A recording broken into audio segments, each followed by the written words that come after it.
सोमवार के दिन जो अमावस्या पड़े वो सोमती अमावस्या कहलाती है। क्या करना पड़ता है उस दिन? कितना भी दुख विपदा कष्ट सम्मुख में खड़ा हुआ हो, कितना भी दुख, पूंजी धन की अगर आपको कमी पड़ रही है और ऐसा लग रहा है कि मेरे पास में कुछ भी नहीं, हम तो यहाँ तक कहेंगे कोई मकान बना रहे हो, बेटी का विवाह कर रहे हो, बेटे का विवाह कर रहे हो, कोई अच्छा कार्य कर रहे हो, धन संपदा की भी कमती दिखे तो उस समय पर कांता भगवान का स्मरण कर, कांता चक्र का स्मरण कर शिव और नारायण का नाम लेकर एक बेलपत्र, एक शमी पत्र, एक श्वेत पुष्प, एक लाल पुष्प दोनों हाथ में लेकर भगवान शंकर के अशोक सुंदरी के स्थान पर अगर समर्पित करा जाए तो संपदा की भी कमी नहीं आती। वो कांता चक्र है जो नारायण का। यहां तक शिव महापुराण की कथा कहती है, अगर कोई विद्वत ब्राह्मण ने आपको बताया है कि आपके घर में पितृदोष है,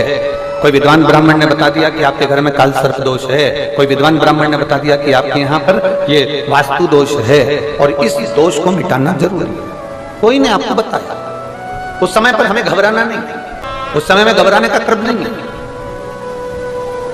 कहते हैं पीपल का जो जल झड़ता है पीपल के वृक्ष से, आप लोगों ने कभी देखा है कि नहीं देखा, वो हमको नहीं मालूम।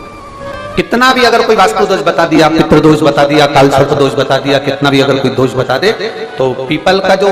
जल वृक्ष में से झड़ता है, कभी कभी आप उसके नीचे हाथ रखकर देखना, थाली रखकर देखना, उसमें पत्थर पर देखना तो वहां पर भी पानी के निशान आपको मिलेंगे, बूंद के निशान मिलेंगे। मात्र उस पीपल के वृक्ष के जल की एक बिंदी, एकमात्र बिंदी, शंकर भगवान का जो शिवलिंग है जलाधारी है, चरण है,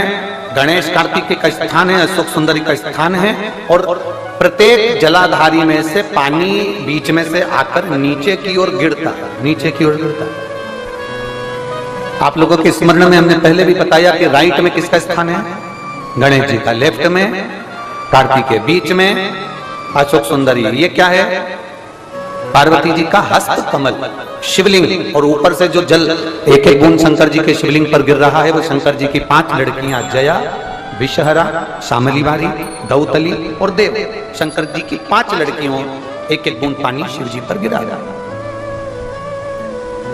जहां जल नीचे गिरता है उस स्थान से जहां तक जल बहकर जा रहा है उस स्थान तक 33 कोटि देवताओं का स्थान,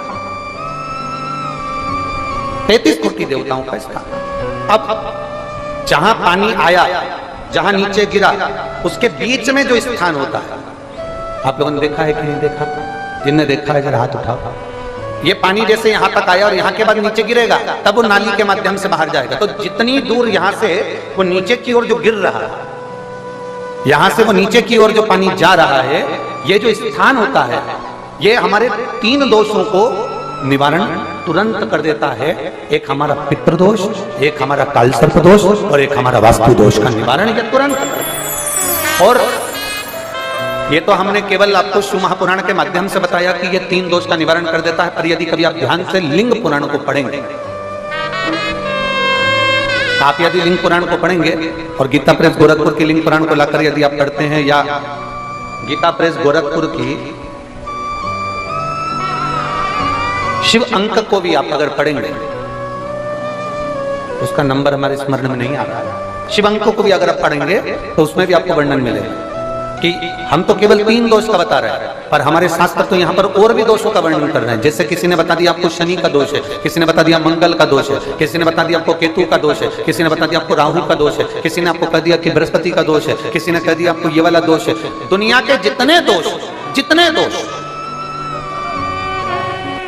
पीपल के वृक्ष के झड़ता हुआ जल की एक बूंद का स्पर्श, भले वो सूख गई हो, उसका एक स्पर्श मात्र जहां पानी नीचे की ओर गिर रहा है उतनी परिधि, उतनी जगह के बीच में जहां से पानी गिरता है, बस उस स्थान पर अगर वो उंगली अपना नाम और गोत्र का स्मरण कर भी लगा दी जाए और एक लोटा जल चढ़ा दिया जाए तो ये जितने दुनिया के दोष हैं वो अपने आप समाप्त हो ही जाते हैं। शंकर की भक्ति का है मूल बोल बम का नारा है। और अच्छे से समझ लो, जरा ध्यान में आ जाए आप लोगों के, नहीं तो गलत कर बैठो तो बहुत स्मरण रखिएगा। शिवलिंग जलाधारी में से पानी बहता है, नीचे की ओर जाता है। जितना मोटा शिवलिंग की ये जलाधारी होती है उसमें से पानी जहां नीचे गिरता है, जितनी भी मोटी हो उसमें कहीं पर भी आप बिंदी लगा सकते हैं। उस स्थान पर आप कहीं पर भी उस बिंदी को लगा सकते। कोई कह दे तुमको कि तुम्हारा मंगल गड़बड़ है, कोई कह दे तुमको तुम्हारा राहु गड़बड़ है, कोई कह दे तुमको तुम्हारा केतु गड़बड़ है, कोई तुमसे कह दे तुम्हारा बृहस्पति गड़बड़ है, तो समझ लेना कि हमारे ग्रह की दशा को सुधारने के लिए ये जो स्थान है, बस उस स्थान पर एक बिंदु एक। अब आज के जमाने में आपने देखा होगा, जब से आप शंकर जी को जल चढ़ाना प्रारंभ करें,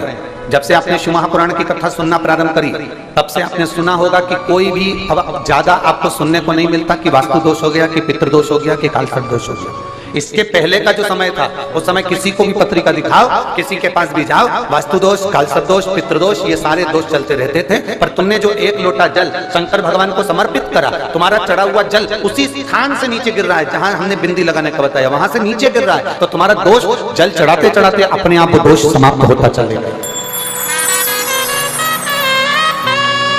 सारी समस्या का हल एक लोटा जल। आपके घर में पितृदोष है, आपको ऐसा महसूस होता है, आपको लगता है, तो किसी भी नवरात्रि के पहले जो अमावस्या पड़ती है, मान लो अपन अमावस्या पड़ी, आप एक अंदाजा लगाइए, तो जिस दिन अमावस्या रहे उस दिन चावल की कटोरी में एक कपूर का टुकड़ा रख दीजिए महाराज, छोटा सा, और कपूर का टुकड़ा रखकर उस कपूर को दरवाजे के बाहर